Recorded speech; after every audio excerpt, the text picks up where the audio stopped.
আজ আমরা নবম শ্রেণীর উপপাদ্য 23 নিয়ে আলোচনা করব। উপপাদ্য 23-এ বিবৃতির মধ্যে বলা রয়েছে যে সকল সামান্তরিক একই ভূমি ও একই সমান্তরাল সরলরেখা যুগলের মধ্যে অবস্থিত তাদের ক্ষেত্রফল সমান হয়। তো সমান্তরাল সরলরেখা যুগল মানেটা কি?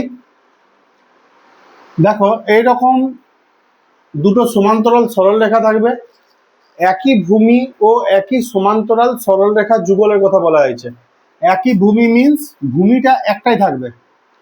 এই ধরনের একটা সামান্তরিক তুমি যদি ড্র করো, তাহলে তুমি ড্র করবে নিচের বাহুটা এরকমই থাকবে। আর একই সমান্তরাল সরলরেখা যুগল মিন্স এই দুটো সমান্তরাল সরলরেখার যে আছে তার মধ্যেই অবস্থিত হবে। কখনোই এটা ভেদ করে উপর দিকে চলে যাবে না, আবার কখনোই এই সরলরেখার নিচে এইরকম ভাবেও হবে না। ঠিক আছে, তাহলে আমাদের কিরকম হবে? যদি আরেকটা সামান্তরিক আঁকি এইরকম, তাহলে এটাও হবে এইরকম। তাহলে দেখো, ভূমি একটাই এবং সমান্তরাল সরলরেখা যুগলের মধ্যে অবস্থিত রয়েছে। তাহলে এইভাবে যতগুলোই আমরা সামান্তরিক ড্র করব তাদের ক্ষেত্রফল কি হবে? সমান হবে। এটাই আমাদের প্রমাণ করে দেখাতে হবে। তাহলে যে সকল সামান্তরিক একই ভূমি ও একই সমান্তরাল সরলরেখা যুগলের মধ্যে অবস্থিত তাদের ক্ষেত্রফল সমান। তাহলে আমরা কি করব? যে কোনো দুটো সামান্তরিককে এই সমান্তরাল সরলরেখা যুগলের মধ্যে ড্র করব। তাহলে দেখো, এটা একটা সামান্তরিক হলো, এটা একটা সামান্তরিক হলো, যাদের একটাই ভূমি এটা, আর একই সমান্তরাল সরলরেখা যুগল এইটা এবং এইটার মধ্যে অবস্থিত। আমি নাম দিয়ে দিচ্ছি এ বি সি ডি, আর একটা সামান্তরিকের নাম দিচ্ছি বি সি ই এফ। তাহলে আমাদের এখানে যে দুটো সামান্তরিক নিয়েছি, এই দুটো সামান্তরিক যে কোনো দুটো সামান্তরিক, অর্থাৎ এই দুটো সামান্তরিক দিয়ে যদি আমি প্রমাণ করতে পারি যে এই সামান্তরিক দুজনের ক্ষেত্রফল সমান হবে, তাহলে আমরা নো ডাউট যদি 5-6টা সামান্তরিকও এঁকে দিই বা আরো বেশি সংখ্যক সামান্তরিক এঁকে দিই যাদের ভূমি একটাই হবে বিসি এবং একই সমান্তরাল সরলরেখা যুগল বিসি ও এর মধ্যে অবস্থিত, তাহলে আমরা এই দুটো সামান্তরিক নিয়ে প্রমাণ করব যে সামান্তরিক দুজনের ক্ষেত্রফল সমান। সেজন্য দেখো, আমরা প্রথমে আমাদের কি প্রয়োজন পড়ে? প্রদত্ত বা স্বীকার। এখানের মধ্যে আমরা কি লিখি? যারা গত ভিডিওগুলো আমাদের দেখেছো তারা জানো, আমরা গত ভিডিওতে আলোচনা করেছি যে উপপাদ্য করার সময় প্রদত্তের মধ্যে কোশ্চেনের মধ্যে যে বিবৃতিটা দেওয়া রয়েছে সেই বিবৃতিটা নামকরণ সহ যখন লেখা হয় সেটাই হয়ে যায় আমাদের উপপাদ্যের প্রদত্ত। তাহলে এখানে আমরা কি বলবো? সামান্তরিক এ বি সি ডি এবং সামান্তরিক বি সি ই এফ একই ভূমি বিসি এবং একই সমান্তরাল সরলরেখা যুগল বিসি ও এ এর মধ্যে অবস্থিত। এরপর আমাদের আছে প্রমাণ করতে হবে যে বা প্রামাণ্য বিষয়।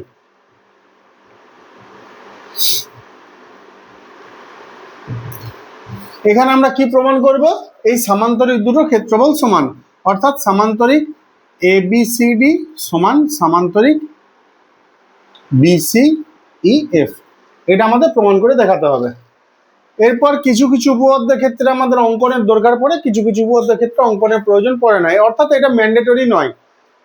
এখানে আমাদের কোনো ধরনের অঙ্কনের প্রয়োজনীয়তা নেই। তাহলে আমরা সরাসরি প্রমাণে চলে যাব।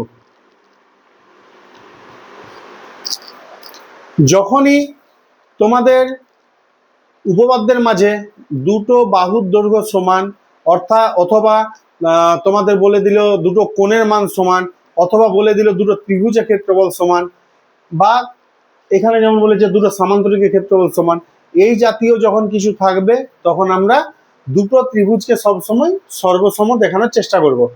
দুটো ত্রিভুজ সর্বসম দেখাবো। আমাদের যদি চিত্রের মধ্যে দুটো ত্রিভুজ থাকে তাহলে আমাদের অঙ্কন করে দুটো ত্রিভুজ আঁকার কোনো প্রয়োজন নেই, আর যদি না থাকে আমরা অঙ্কন করব।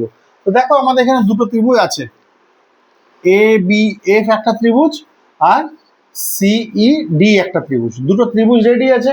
তাহলে প্রমাণ করার সময় আমাদের প্রথম কাজ যেটা হবে সেটা হলো এই দুটো ত্রিভুজকে সর্বসম দেখানো। সেজন্য প্রথমত আমাদের এই দুটো ত্রিভুজ থেকে কি কি সমান সমান তিনটে কন্ডিশন পাচ্ছি সেটা আমরা চেক করব। তিনটে কন্ডিশন সমান দেখানো হয়ে গেলে আমরা বলতে পারি যে ত্রিভুজ দুটো সর্বসম। তো দেখো তার আগে আমরা কয়েকটা কন্ডিশন দেখিয়ে রাখছি। যেহেতু এ বি সি ডি একটা সামান্তরিক, এ বি সি ডি যদি সামান্তরিক হয়, বলে দেওয়াই যেহেতু আছে সামান্তরিক, সেজন্য এখানে কি হবে, এ বি সমান্তরাল হবে সিডি বা ডিসি, যা হোক একটা লিখলেই হয়। আর এখানে এ ই ছেদক, তাহলে এই দুটো বাহু সমান্তরাল আর এটা ছেদক, তাহলে এই কোণটার এই কোণটা সমান হয়ে যাবে। কারণ এরা দেখো দুটো সরল রেখা যদি সমান্তরাল হয়, একটা যদি ছেদক থাকে, তাহলে এই কোণগুলো অনুরূপ কোণ হয় আর এই দুটো একান্তর কোণ হয়। তো দেখো আমাদের এই চিত্রের মধ্যে এই দুটো কোণের কথা বলা হয়েছে, এই দুটো কোণের কথা বলা হয়েছে, তাহলে এরা কি কোণ, অনুরূপ কোণ। সেই জন্য আমরা বলতে পারি এখান থেকে কোণ বি এ এফ সমান কোণ সি ডি ই।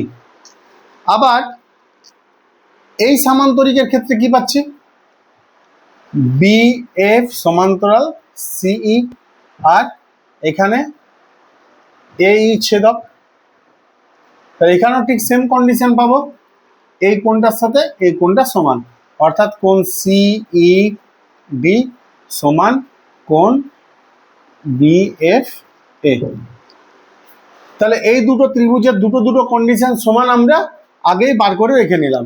এরপর দেখো ত্রিভুজ এ বি এফ ও ত্রিভুজ সিডিই, এই দুটো ত্রিভুজ থেকে আমরা কি পাচ্ছি, এখানে আমাদের বের করারও নয় আছে কোণ বি এ এফ সমান, অর্থাৎ এই কোণটা সমান কোণ সিডিই, এই যে এই কোণটা, তাহলে এই ত্রিভুজের এই কোণটার সাথে এই ত্রিভুজের এই কোণটা সমান, একটা কন্ডিশন দেখানো হলো। সেকেন্ড কন্ডিশন, এই ত্রিভুজের কোণ বি এফ এ সমান এই ত্রিভুজের কোণ সিই ডি, তাহলে দুটো কন্ডিশন আমার সমান দেখানো হয়ে গেল। থার্ড কন্ডিশন কি আছে, আরেকটা কন্ডিশন সমান দেখালে আমার কাজ শেষ।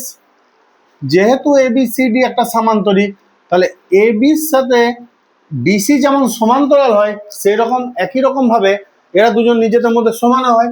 একটা চতুর্ভুজের এক জোড়া বিপরীত বাহু সমান এবং সমান্তরাল হলেই তাকে আমরা সামান্তরিক বলি।